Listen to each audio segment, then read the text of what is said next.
Welcome to Politics Done Right. I am your host, Egberto Willies. This is a progressive program that will take the mystery out of politics. This is the program that will encourage you to make sure government becomes we the people. Whether you are liberal, progressive, conservative, or otherwise, you get to air your point of view. We are an independent media outlet that, unlike mainstream media beholden to corporations, we only owe allegiance to you.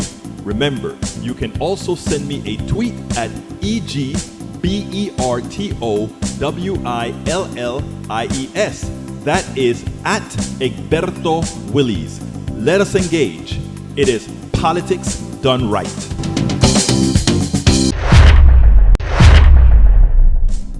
Well, folks, welcome to one more edition of Politics Done Right. I'm Egberto Willies, your host. Thank you so kindly for being a part of the show. We are going to have a great show for you today. As usual, we have some great video to show. Let me get my camera maladjusted, which is actually maladjusted, but let's go ahead and get it done right.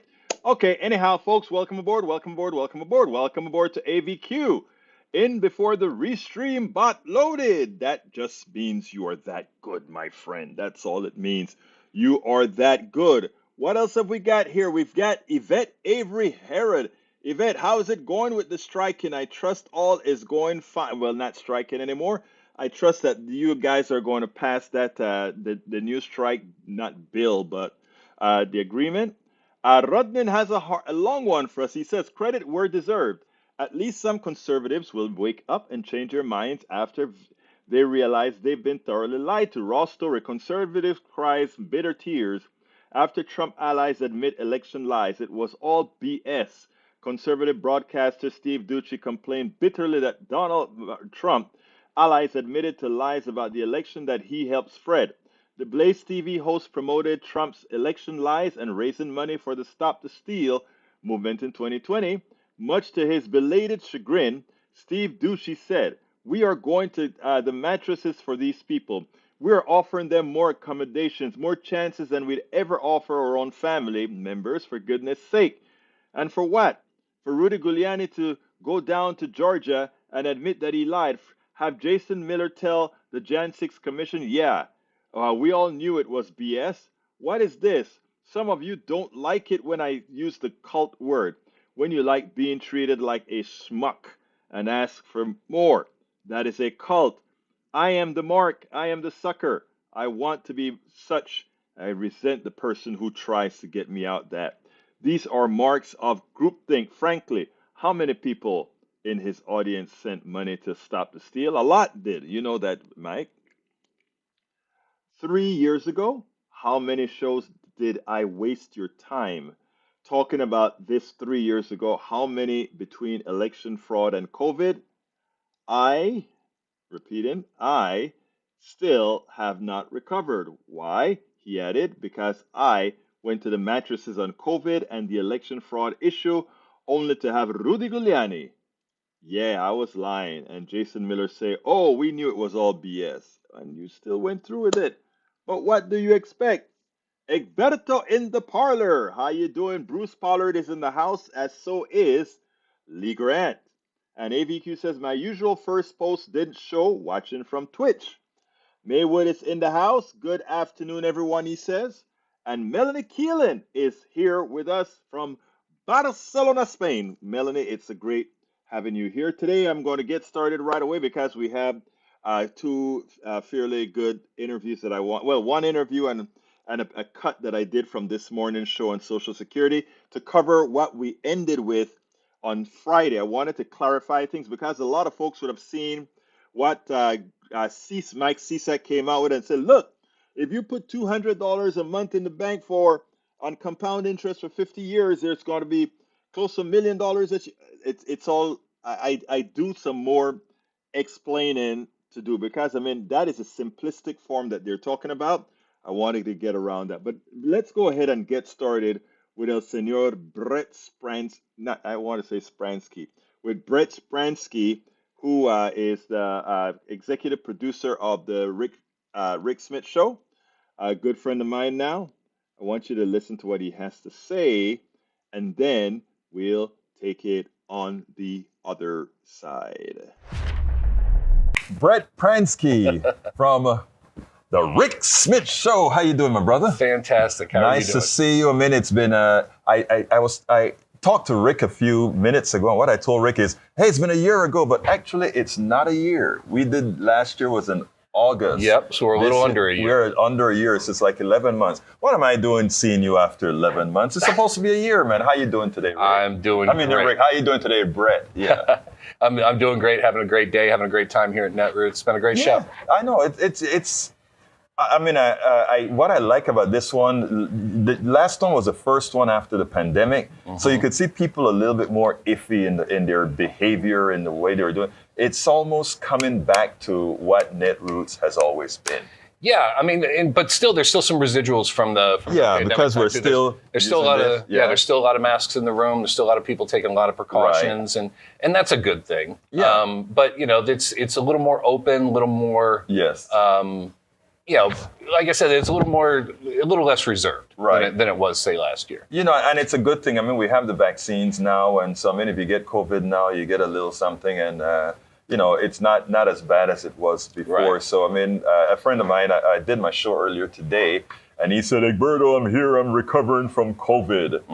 So you're still hearing it, but the good thing about it is we have the solutions for it right now, and it shows here in the amount of exhibits we get and all the other things, Yeah, and it was something that I, like many people, suffered through it. Yeah. And it's no picnic. No. But the fact that I was vaccinated and things like that made it a lot easier than it could have been. Absolutely. So it was, the miracles of technology. I know, but hey, Brett, let's talk our business now. Sure. How that year? In this almost a year? What differences are there? What's your concerns? What are you happy about as a broadcaster? As a broadcaster, one thing that I've noted in the past year, because we've had tremendous growth. Right. We're in probably twice as many markets as we were this time last year. And people have been really receptive to the message. Right. And this kind of, because right now, for example, you talk about the administration pushing out this middle-out economy message and thing. This runs right in line with what we talk about pretty much each and every day. So we kind of consider ourselves to be middle-out media. So, seeing this message not only, become a part of the administration's, big push towards 2024 and so on, see all that fall in line with what we do and see the progress of the show and see the listeners and audience growing tremendously like it is, see the TV show on free speech, becoming one of the fastest growing programs on their air. How many days are you on free speech? Currently, we're on 3, Monday, Wednesday, Friday, 9 o'clock. But we're hoping sometime in the very near future to go 5 days to go nightly, to go nightly.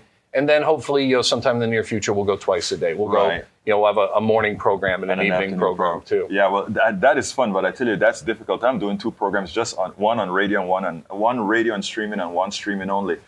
It's a lot of work. The good thing is you guys have a larger team. Well, I have a team of 1. You have a team of many. Yeah, well, we have a team of a few paid individuals and a lot of what I like to call fire-breathing do-gooders who just do it because they love it, because they care. Yeah, and it's that. Believe it or not, that tells you that you're doing something right. Because when people actually want to volunteer to do this kind of work, especially this kind of work, it actually speaks well not only about what you're doing, but the people that you're doing it with. Exactly, and the people we're doing it for. I mean, because a lot of those supporters are the people who call in on the phone lines during the show, and we have regular folks we talk to almost every program because they're just so loyal about calling in and talking to us. Isn't that kind of fun when you have that following that. The same. I mean, I like getting new calls, and you're doing something right when you get a constancy of those who call, but also interspersed with that, you get that new caller that just get that courage to call. It says you're doing something. Oh, I love first-time callers. Yeah. Even if we have to tell them to turn down the radio. Yes, so we always have to tell them to turn down the radio. But we love first-time callers. But in this business nowadays, there's not a whole lot of us anymore who are going into a bigger studio, and broadcasting from the local radio station or something like that. Many of us are at home in our home studios, and many of those home studios have one person in them. Yes. So, knowing that the world is out there listening to what you're doing, so you need that contact, that validation, because it's real easy to think, well, it's just me here, in a room talking into a microphone. It's real easy to get that, get that feeling that no one's out there listening and you're doing it for yourself. So the constant feedback and the audience reaching out and speaking to us really validates what we do. And that's one of the reasons why events like this are so important, because those same people are here, and we get to see them face to face. Watching someone cross the room to meet us because they listen to us or because they watch a show on Free Speech TV, I don't think they're fully aware of just how much that means to us, because again, we spend so much of our time essentially in a box. I tell that story all the time. When I tell people this is their program, a lot of times they don't believe it, but they don't understand that really we have the passion, but we really get the validation from them. And the only way we know that the validation is there is if we have context. So in the case when I'm doing my online show, it's a chat that I'm interacting with, and these people are chatting away as they're watching the video cast on the thing. On radio, it's the telephone calls. You know what I did recently? One of our listeners said, "Egberto, you need to get phone access for your online show." So what I found a company called Ring Central, and I bring that right into the computer system, and now we can have people dial into the thing as they're seeing it online, and it is amazing because the feedback it brings us. The people online don't necessarily always want to do chat, call in. But for that person that you said something that, you either piss me off or I want to validate it, they like to have that avenue. So you're right. There's nothing more than getting that validation from your audience. True. And it sometimes causes a few issues here and there, though, as well. For example, our show is on, every night at 9 p.m. Eastern time on the radio all over the place. And we're always giving out the phone number to call in. Well, the TV show on Free Speech comes out at 9 o'clock as well, but it's sometimes a day behind, or it's sometimes a few hours behind. And you get a call. We'll get a call on live air wanting to talk about an issue they just saw on TV that we're not talking about in the segment on air on the radio that night, and it causes a little bit of cross chatter that's that can be difficult. But like anything else, we're just glad they're calling. Yeah. Well, I tell you, recently what I've started doing when I use segments from my on-air show is I try to cut those out, but it's a lot of work, and it is just too much work to cut out. Where you say call, so you got to cut call, and then keep the program. Or when it's on our TV program, I'm running the number on the bottom of the screen, and oh no, that's an issue too. And we're not going to stop doing that. Yeah, no, you can't stop doing that, right? But not only that, it's not a bad thing, right? Because a lot of people see the number on that particular day, and they use that, and they're going to call some other time. So that is fine. That is fine also. That's true. Now, politically speaking, what's your thoughts? Where are we at? We're in a weird place. I know, but where are we? What's your thought? I mean, we were a bit pessimistic, I think, earlier on. Personally, I'm more optimistic. Where are you? I would say I'm leaning towards the more optimistic side of things. Yeah. Now, anyone who lived through 2015, 2016, to guard your optimism. Yes. These days, because the unthinkable can happen. Because no one thought that Trump could be elected until he was. Right. And many people didn't believe it days afterwards. Exactly. You're like, I'm sorry, what happened? There's no way that could have happened, but it did. For me, it was just hurt, because I hate to tell you, I went on to Daily Kos and I wrote an article and said that Donald Trump was, what is it that Clinton knew how to do very well? Triangulating. Mm-hmm. He knew how to triangulate. Clinton is a guy from Arkansas. He knows about triangulation. Right. Okay? And Trump was just playing that number, and people looked at it and like, it can't work because, progressives know he's just talking up his what. But no, he was doing what it took. And there's a particular segment in our society his message appeals to. And it really does. I mean, it's kind of Trump was able to tap into an emotion, and it's a real emotion, because there are things going on now that are distressing.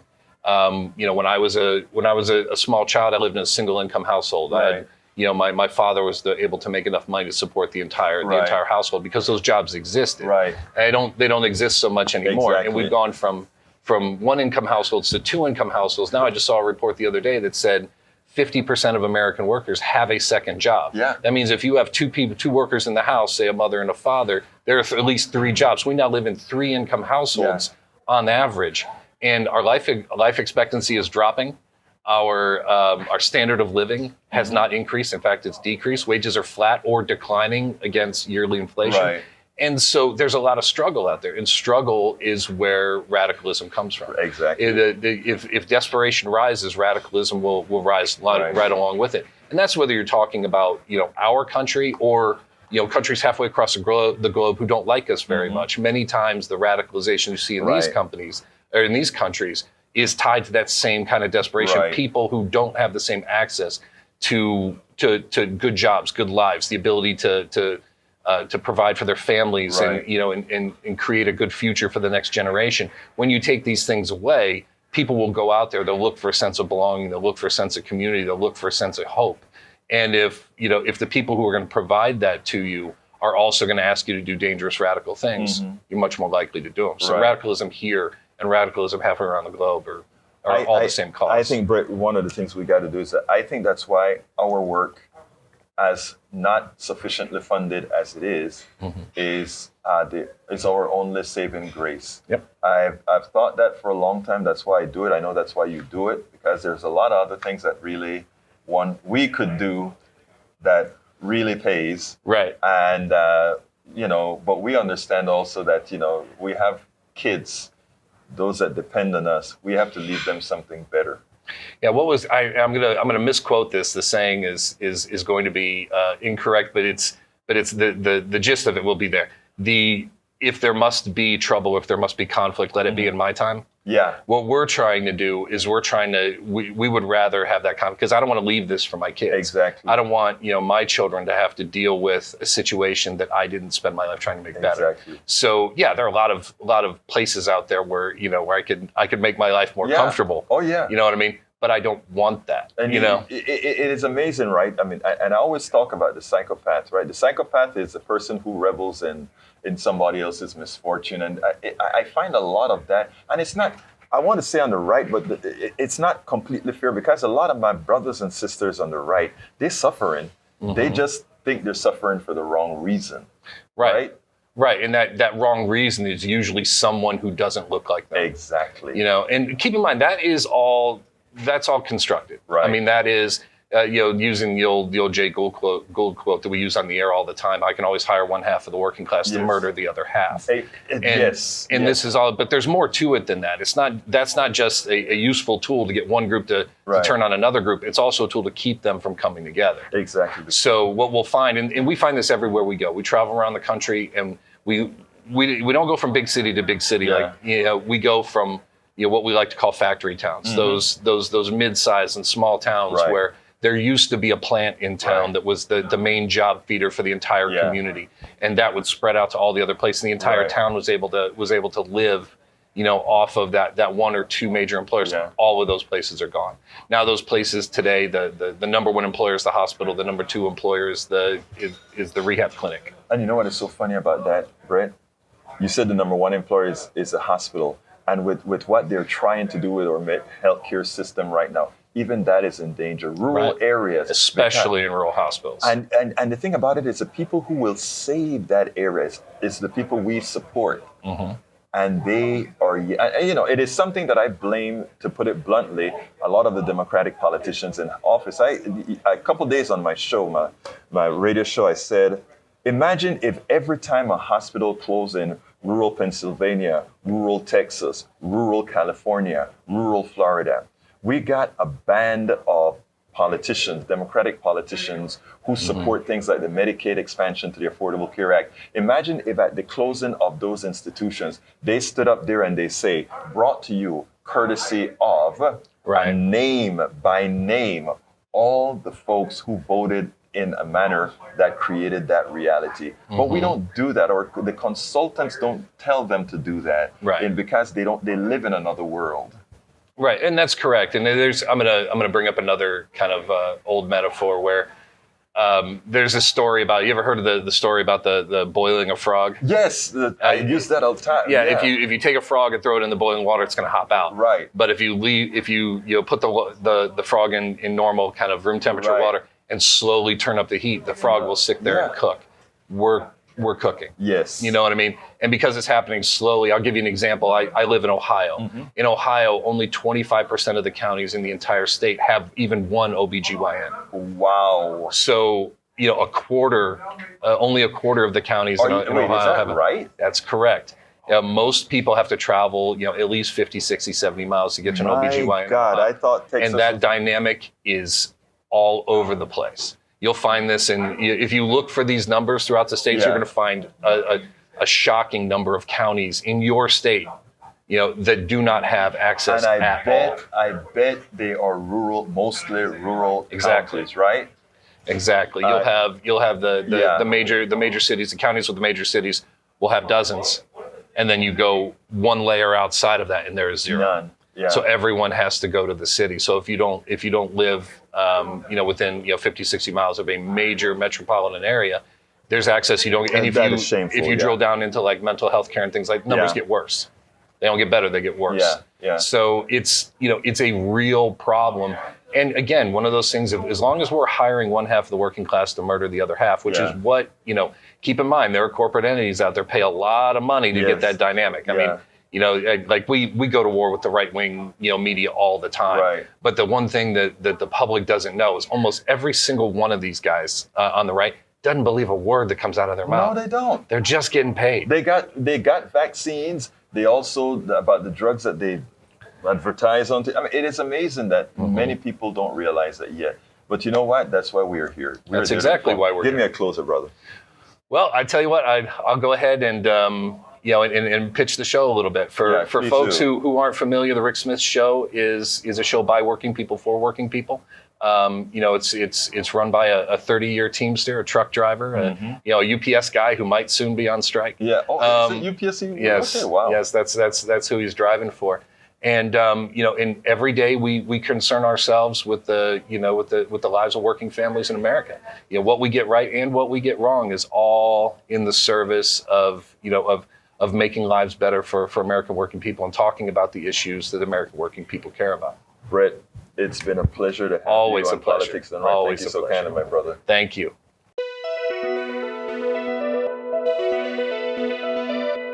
We spend a lot of time deconstructing the news, trying to parse it into a form that everybody can understand. We try to find those little nitpicks where it flies above the fray, etc.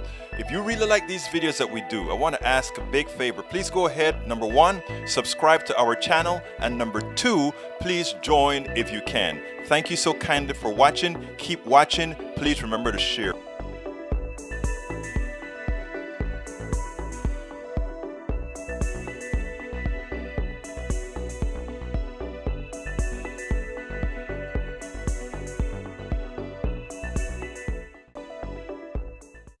Well, Bruce is actually right. That was done in Chicago at the Netroots Nation conference. Had a lot of fun there. Michael Rudden says, when my mom got COVID earlier this year, she suffered lasting effects for about 2 months. I also got COVID at the same time, but I was vaccinated, so it didn't hit me very hard. No lasting effects after 3 days of misery. I only had 1 day of misery, if I recall correctly. Michael Rudden also said, for 3 years, I did everything I could to avoid catching COVID, to make sure my mom don't suffer, getting vaccinated, wearing masks, social distances, avoiding touching my face while outside, washing hands first thing coming out inside, etc. I was worried, rightfully, but we got over COVID eventually. If Bridge MCP is in the house, how is my beautiful Bridge MCP doing today? I think I missed you. Did we miss you on Friday, or were you here on Friday? I don't remember. All right. Melanie Keelan says, is there an Ask Egberto this Saturday? You bet there's an Ask Egberto this Saturday.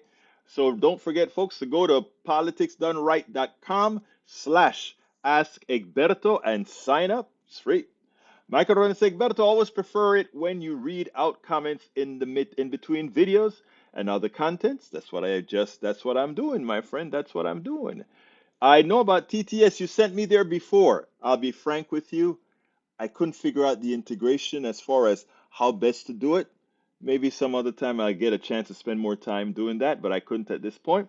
Lee Grant says, we are in a weird place thanks to postmortem leftist ideology. I like the kind of words you use, my brother Lee Grant. Stop articulating these kinds of words because I did a cut today with a Republican that called into the show this morning. I want to clean it up some to make it flow a little bit better so that you can see, guess what? Turns out he wants the same thing that I want. I don't have horns. Eric Hayes says, Devon Archer, do try to quiet him over the weekend, but got caught and backtracked. I guess that story is going to get some legs now, but it's not going to get it here. All right, let's see what else we got here. Maywood is in the house. He said, Michael Rudden, the first time I had no symptoms. This last time it got to my lungs. Oh my God, and lasted a couple of weeks. But I don't seem to have any lasting problems from it. My sister, on the other hand, is still suffering from long COVID. Our blessings to your sister, my brother. Our blessings to your sister. Michael Rudden says, Clinton triangulation, political math to get coalitions rather than popular supermajority polling addressing issues on their face. Exactamente. Is one of the worst things Democrats have done lately. Our politics have gone away from the core ideas that government should do well by what its citizens want. That whole consent of the governed idea that has enshrined in the Declaration of Independence. No lo podía decir mejor que lo has dicho usted. I couldn't say it any better than you've said it, my friend. Let's see what else we got here. May I've had a new family member who got long COVID. It screwed up with their senses of smell and taste, so it's not that they lost their senses, but that they were warped, severely impacted their quality of life for nearly a year. Sad. Bridge MCP says, thanks to Republican ideology, say no to people, but yes to corporations. Daniel Edo says, oh, you are going to get the conflict heading towards us like a freight train. Really? Alberto, trolls have psychopathic tendencies. Psychology Today, internet trolls are narcissist psychopaths and sadists. Trolls will lie, exaggerate, and offend. I see. I don't think that's a picture, so I'll leave that alone. Eric Hayes says, oh, like the coal plants? No, we don't. But he says, well, that explains DL Michael, and we can continue. Michael Rudden, Eric Hayes, coal burning is the leading cause of global warming. Remind them of that, please, Bridge MCP. Egberto, question, why would DOJ stop at 40 indictments? I'm sure they can make up 5 more for a total of 45 for the 45th. That way, Orange Boogeyman can gloat. I guess that's a good joke, right? Eric, where is coal burning and what is the most prevalent greenhouse gas? What is your reference? He doesn't need any reference, Bruce. All right. Michael says a whole slow boiling of frog. Scientists actually tested that. Turns out the parable is false. A healthy frog will jump out when the temperature gets too hot. Perhaps we shouldn't learn something from that. Let's see what else we have. But you know, even though it's false, it has a ring to it, doesn't it? All right. Bree says my town has no traffic lights out in farm country, but we have close access to dock. Some travel back and forth. Yes, that's good, doctors. Bruce Pollard closing up jobs in coal mines via green energy has laid off tons of workers. But you know what? Green energy pays a lot more and hires a lot more. Because coal mines can be run with a minimal amount of people, where in the past it needed a lot of people. One machine takes a job of probably 50 miners. All automated, sir. All automated. That's how it really works, sir. Eric Hayes, just know that we on the left want to get big money out of politics as the underlying issues that adversely affects every other issue we the people care about, to enact federally funded elections, to enact ranked choice voting in elections, and to strip corporations of personhood rights. I wonder if you would support such, as the result would be a dismantling of the two-party duopoly, though the Republican Party, which relies mostly on big money donors, would fall first. Exactly right. And Breach says, Rudden and Eric Hayes, just know that we on the left want to get big money. Oh, you reposted that for us, Senor Rudden. Thank you so kindly. All right, let's go to the second video. And this is a video that I did this morning on my show with regards to Social Security. I wanted to clear it up from the ending of the show that we had yesterday. not yesterday, on Friday, because I think Mike Cisak kind of made a splash when you did that accounting via the compounding interest, which was correct. He was right, but there were a lot of missing pieces, of which I think I clarified quite a few of them as you watch this next video. Here we go. Over the last several days, there is a caller, and I hope he can call in because now I'm apt to discuss the subject in more detail, and it has to do with Social Security. Before he hung up, I said I agree with the numbers that you're just saying, but I didn't get a chance to really tell him all of the buts, etc., etc., etc. So let me tell you exactly what we were discussing, what we were talking about. I don't know if he's a MAGA person, a right-wing person. He comes across, Brian, that is the person who calls in. He comes across as, I think, maybe a MAGA person. And by the way, that does, I want everybody to call in. I love everybody. I want to talk to everybody. And I'm not saying that as a cliche. I actually mean that because that is the only way we're going to change our world, our country, etc., that we involve absolutely everybody.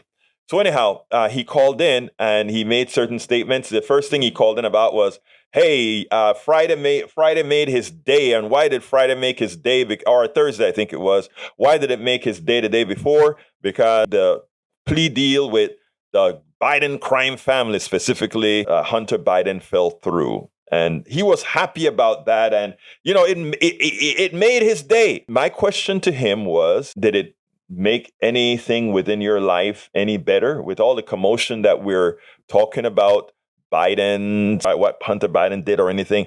Did that change your financial outcome, that of your family, your friends, anybody? And the answer, of course, is no. He felt like somebody stick it to the bad guys, right? And made him feel good about that. And that is the magic of what the plutocracy does, right? They fill us up with hate for the other. And in doing so, we take our eyes off the ball, the things that are really important to us, because we get somebody on the other side. We get that liberal. We get that conservative. We get that. And we really get it, right? But ultimately speaking, we get nothing because nothing changes for our own personal economies. Nothing changes, right?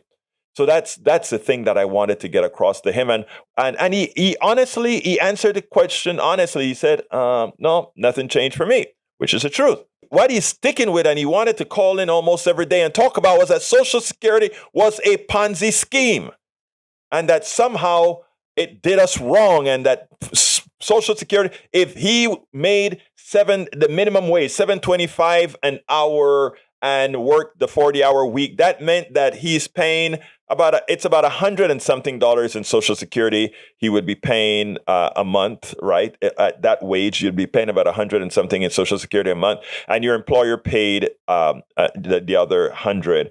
And in his calculation, he included both the employer and the employee contribution, which in the calculation shouldn't really be done, because if the employer, if you're saving your money, the employer is not necessarily responsible for giving you anything. The employer sees you saving your own money and him not having to pay taxes on your employment as just another tax break. But so the numbers that he came out was not accurate to the based on how it is. Although I went ahead and did the calculations as he did with the employer portion as well.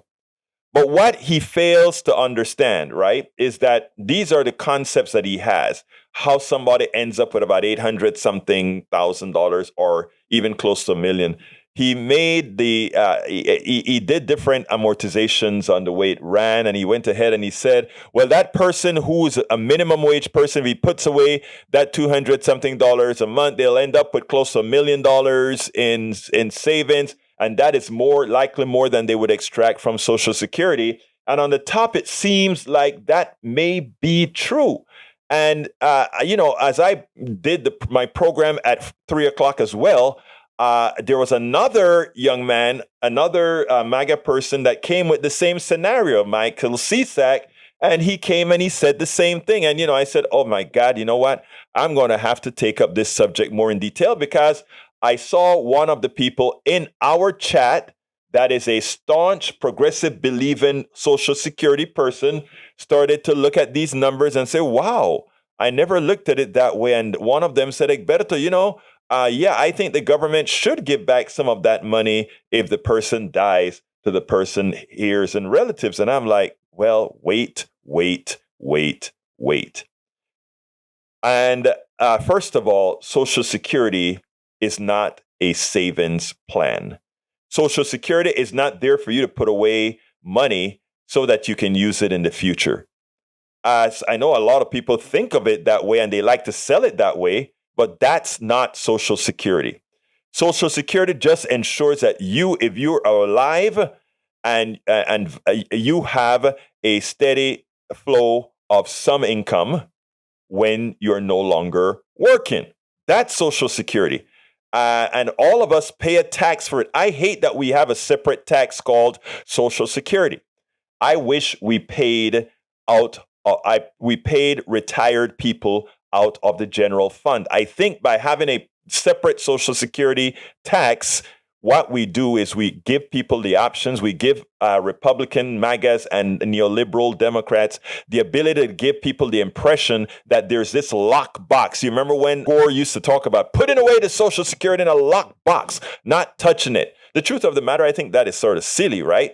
If you have all this accumulated cash, we should do what necessary for America at the time. There's nothing with a country that has something called a sovereign currency. In other words, if you create your own money, you don't have to do things like put money in a lockbox or anything like that. You expand your money supply as needed for the economy to run. And as long as your economy is not overheated, meaning as long as you have enough productivity in your economy, you cannot have inflation. And that is why even as inflation zoomed up to 9%, as soon as we reach steady state again, we so quickly dropped to 3% before anybody thought about it, even as the thugs, the corporate thugs, even as they continued to try to zoom prices, just because of the steady state of the economic system, the inflation jumped from 9%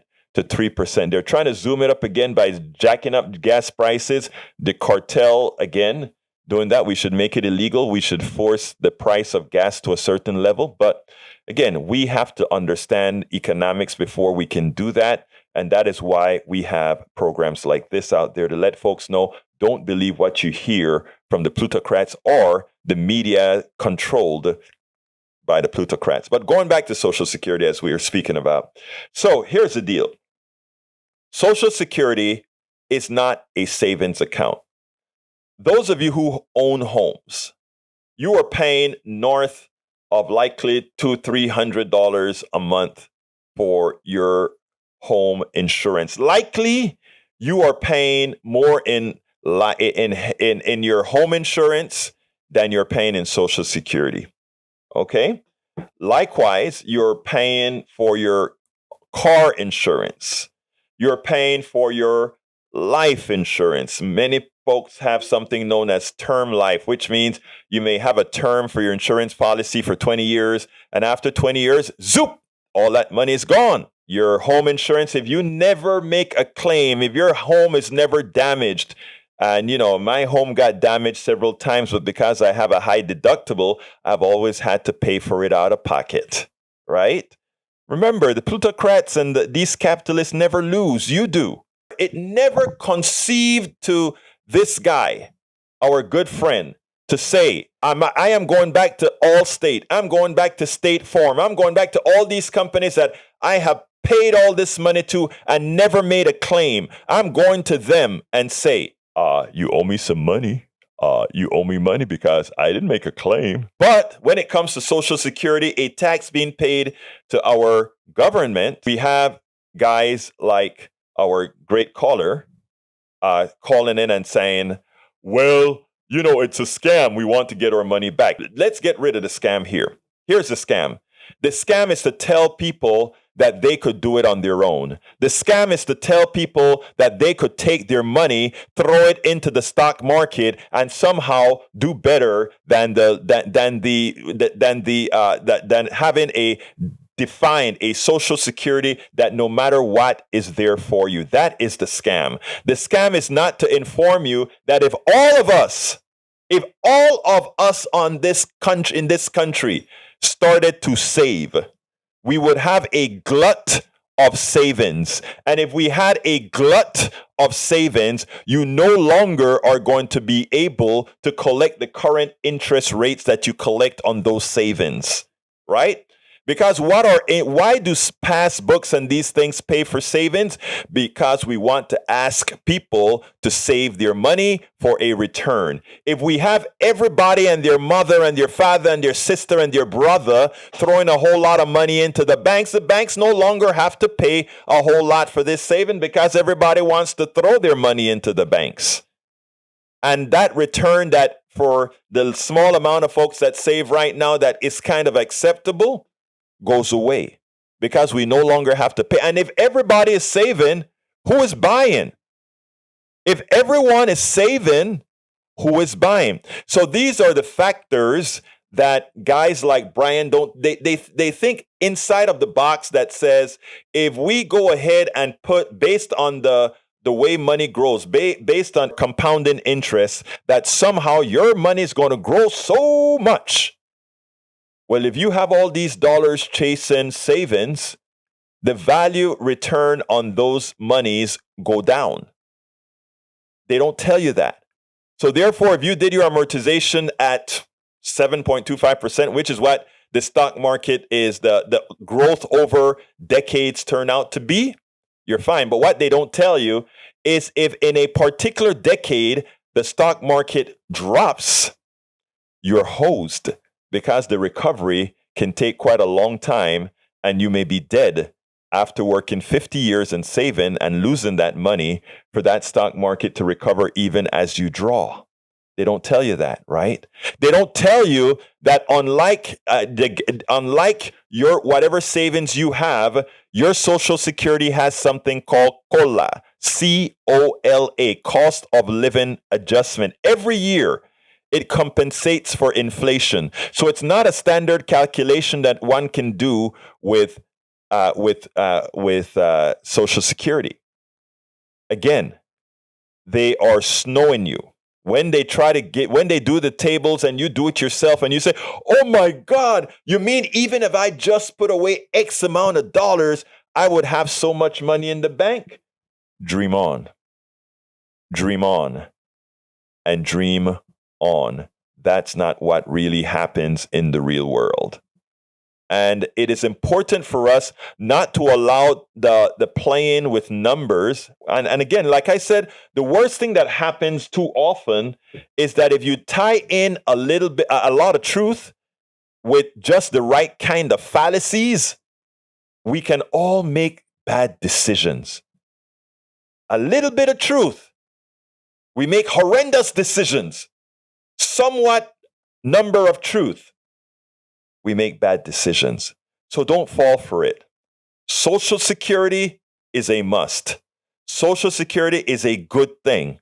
We could actually, if everybody paid all their income in Social Security, in other words, Social Security's maximum taxable income ends at $100 and something thousand, which means the billionaires pay next to zero in Social Security relative to what they make. The millionaires pay less, near to zero compared to what they make. We, the people of the United States, we are the ones who pay most of the Social Security. And you want to know who are the ones that get screwed the most? The ones that help Social Security the most? The undocumented worker. Because they pay Social Security all their working lives. And we know immigrants come over here and they work like hell. They work hard. So the plutocrats profit from their labor at a lesser price. And we, those who receive Social Security remains that much more solvent because they, the 13 million of them, will never collect. Smoke that. So let's get real when we think about these issues, my brothers and my sisters. Don't fall for the lies. Don't fall for the misinformation. Don't fall for when they're giving you Look over there. We're doing this to you. Yesterday, as I spoke to my good brothers and sisters at the Unitarian Universalist Church, I looked at them and I said, keep the conversation going. Do not stop talking to those you think you hate, because you should really hate no one. You should consider everybody your brothers and your sisters. You hear me refer to everybody, no matter who calls, my brother, my sister. That is not only because I really consider them a brother and a sister, it is because I can't hate my brother and my sister. So if I make sure to tell my mind, you're my brother, you're my sister, I remember that I must treat you like you're my brother and my sister. I don't lie to my brother and my sister. I don't misinform my brother and my sister. I don't do that. We shouldn't do that. So let's remember that. Let's remember that, people. Let's remember that. My talk at the Unitarian Universalist Church yesterday was on civility, and we had a very good reception, and we had some good talking. And then after that, I had to drive another 50 miles to go watch the healthcare movie. The I forget the name of it. Hospitals in America. How terrible our system is. All right. Rodden says last year when I got hit by an SUV to the hospital after my primary care physician told me to get look at an ER doctor, a couple nurses, they did nothing, no tests, literally nothing. Sent me a bill for $950. No fault insurance took the bill off my hands, but I had to do a bunch of calls, emails, and paperwork. I'm not litigious, so didn't hire a lawyer. Over the accident, I'm mostly fine now, still have a bruise on my calf. I can imagine. Lee Grant says here in Texas, there are many uninsured, undocumented alien drivers on the road, so we need no fault. You know what? Here on the road, there are several documented folks without insurance, and I know quite a few of them. And the reason why is that they just can't afford it. They just can't afford it. All right, let's see. Many people have low paying jobs, hence the low pay Social Security can barely live on it. I don't know anybody who could live on Social Security. I couldn't live on, I think I get my Social Security would be probably pretty good. I can't live on that. But again, it's a safety net that's there. What we want to do is have Social Security pay more. We can if we taxed all income appropriately. We could pay more. We could drop the rates that we charge, and in fact, we should make it progressive. That is the fair thing to do. But you know how that goes. All right, Maywood, that's a message to Eric Hayes. Rudman says Wall Street is the rich man's casino. There's always more losers than winners in a casino. If we all invest in Wall Street as a retirement fund, that's going to be a horror for so many people who lose out. I think it's even better the way you said it, Radnin. If we all come to the conclusion and accept that Wall Street is in fact a casino, which it is, and then you look at it, you know that there is going to be a band of losers. Where there are winners, you also have losers. The person who sells the stock at a loss, right? Good point, Rudin. I think it's actually a more effective way of saying it. Lee Grant says folks can't do it on their own, so we need big government to tell us what to do. We don't need them to tell us what we do. We need big government, not big government, but right-sized government to make sure a collective can be used to make things better, not for one, but for us all. That's the thinking. That's the proper way of thinking about it, Brother Grant. Eric Hayes says have to have car insurance due to all the rise of the uninsured drivers that like to do hit and runs. They're the ones that raise insurance rates. Shame on them. I was a victim of this 3 months ago. No excuses for that. I've been a victim of it many times, including once when my wife came out of the parking lot with her car dented all in. So yeah, we have bad people, good people, regular people all over the place. So I read you, Hayes. I read you. Let's see. Michael Ronan says insurance with deductibles is such a scam. Yeah, tell me about it. I have a lot of insurance, and most of my things I pay out of pocket. Why? Because again, the insurance that we have, we just want it when it's about to take us bankrupt, right?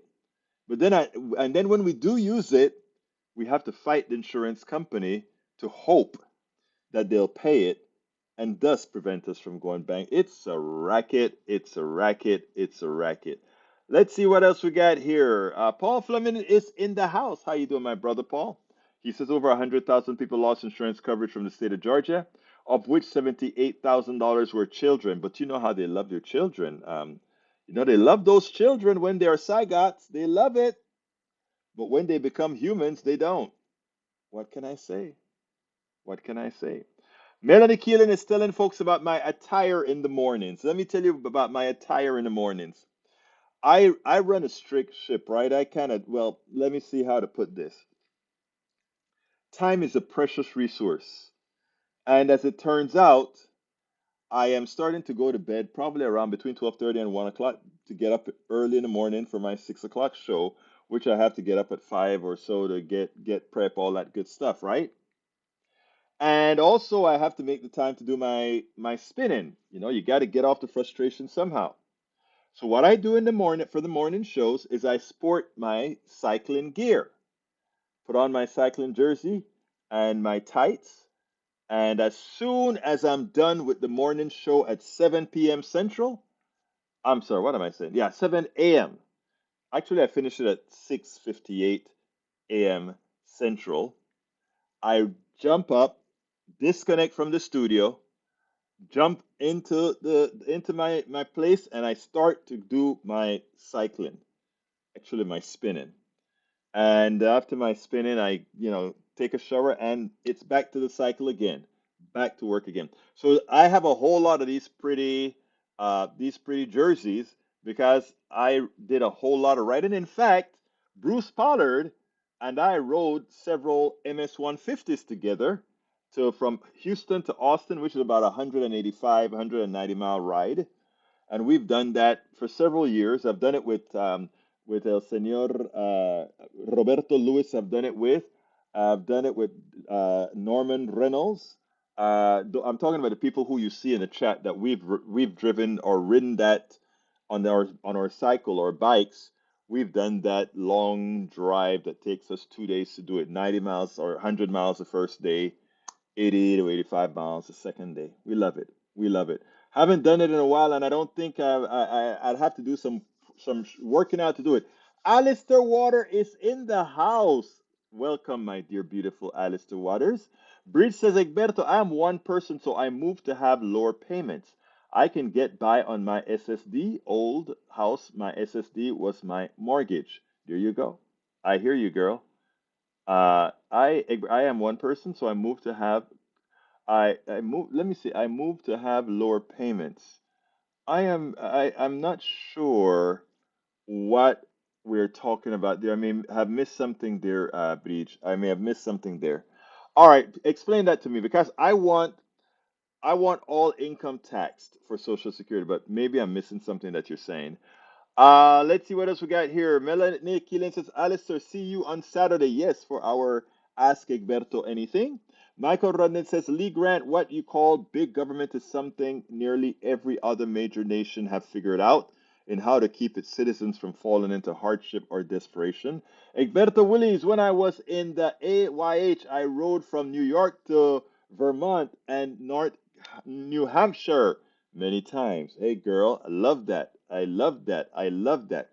All right, we're coming close to the end of the show. I want to remind all my folks, kittens need my attention. So, hey, the kittens drug El Señor Radnin from our show today. Hey, go take care of those kitties. They need you, sir. They need you. I want to remind everybody that you can support our program by I'm only going to put one link in the stream and call out one link because all the information on how to support us is in that one link, of which I ask you so kindly to consider supporting. politicsdoneright.com/support. You can support us in many ways, from buying our books to buying our t-shirts and shirts to supporting our GoFundMe to supporting a lot of different ways you can support us. Just go to politicsdoneright.com/support and note that we don't only do this show. This show is just one aspect. This show is where we can actually interact with the PDR posse and hug each other virtually, etc.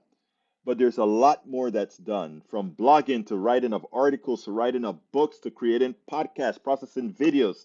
There's a whole lot of stuff that takes me, yours truly, 16 hours a day. 16 hours a day, 7 days a week.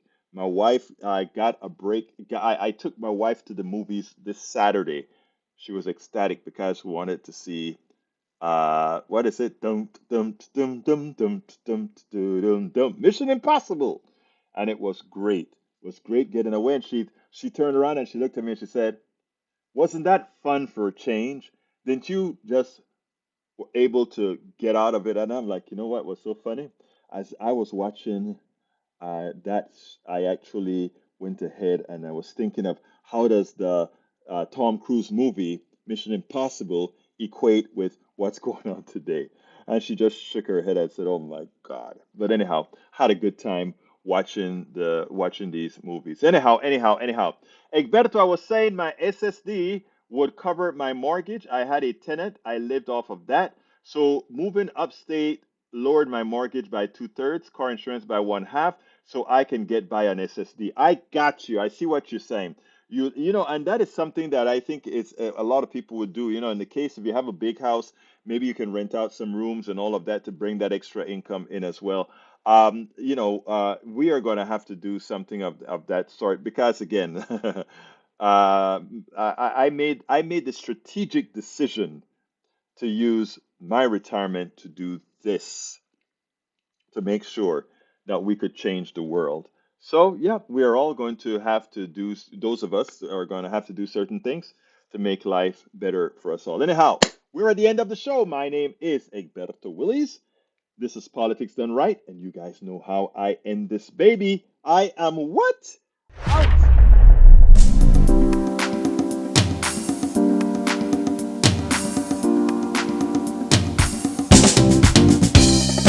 Welcome to Politics Done Right. I am your host, Egberto Willies. This is a progressive program that will take the mystery out of politics.